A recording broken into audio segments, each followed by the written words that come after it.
नमस्कार. आमच्या यूट्यूब चॅनलमध्ये आपले स्वागत आहे. आज आपण प्राचीन भारतीय इतिहास लेखनामधील मौर्य साम्राज्यातील दुसरा राजा बिंदुसार यांच्याविषयी माहिती पाहणार आहोत. चला तर मग पाहूया बिंदुसार यांच्याविषयी माहिती. चंद्रगुप्ताच्या मृत्यूनंतर इसवी सन पूर्व 298मध्ये बिंदुसार हा त्याचा मुलगा सम्राट झाला. त्याला ग्रीक इतिहासकारांनी अमित्रघात अशी पदवी दिल्याचे आढळून येते. याचा अर्थ शत्रूचा निष्पात करणारा असा होता.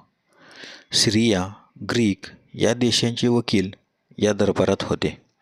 त्याच्या कारकिर्दीत तक्षशिलेच्या जुलमी अधिकाऱ्याविरुद्ध बंड झाले.